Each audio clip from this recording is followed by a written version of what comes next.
अस्सलाम वालेकुम, आप देख रहे हैं डॉन न्यूज़ और मैं हूं तलहा आलमगीर। हेडलाइंस आपने जानी। अहम खबर शामिल करेंगे। पीडीएम और पीपल्स पार्टी के दरमियान दूरियां कम होने लगी हैं। पीडीएम सरबराह मौलाना फजल रहमान और साबिक सदर मुमलिकत आसिफ अली जरदारी के दरमियान कल मुलाकात तय पा गई है। दोनों रहनुमाओं के दरमियान मुख्तलिफ अमूर पर तबादला ख्याल किया जाएगा। लॉन्ग मार्च और तहरीके अदम एतमाद पर भी गुफ्तगू होगी। पीडीएम सरबराह और पीपल्स पार्टी के दरमियान अब दूरियां कम हो रही हैं। पीडीएम सरबराह मौलाना फजल रहमान और साबिक सदर आसिफ अली जरदारी के दरमियान कल मुलाकात होगी। इसी पर बात करेंगे। डॉन न्यूज़ के नुमाइंदे जावेद हुसैन हमारे साथ मौजूद हैं। जावेद, बताइएगा मुलाकात में किन अमूर पर तबादला ख्याल किया जाएगा और मुलाकात कल किस वक्त होगी?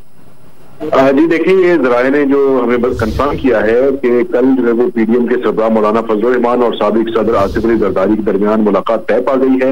और ये मुलाकात जो है वो कल शाम में मौलाना फजल रहमान की रिहाइशगाह पर इस्लामाबाद में तय हुई है और ये शाम में इसका वक्त रखा गया है, लेकिन अभी वक्त जो है वो उसका मीडिया को बताया नहीं गया। और इस हवाले से बताया गया कि मौलाना फजल रहमान साबिक सदर आसिफ अली जरदारी के एजाज में इशाया भी देंगे और मुलाकात में तहरीक अदम एतमाद से मुतालिक मुशावरत होगी और मुलाकात में हुकूमती इत्तेहादों से राब्तों से मुतालिक तबादला ख्याल भी होगा और मुलाकात में मुल्की सियासी सूरत-ए-हाल पर गुफ्तगू भी होगी। और यहाँ बताते चले कि 2 रोज कबल भी मौलाना फजल रहमान से आसिफ अली जरदारी के दरमियान टेलीफोनिक राब्ता हुआ था, जिसमें हालिया सूरत-ए-हाल जो सियासी सूरत-ए-हाल है उस पर तबादला ख्याल किया गया था और उसी में इस मुलाकात के हवाले से भी तय किया गया था कि मुलाकात होगी और अब ये कल मुलाकात होने जा रही है। जी बहुत शुक्रिया जावेद, अपडेट कर रहे थे हमें।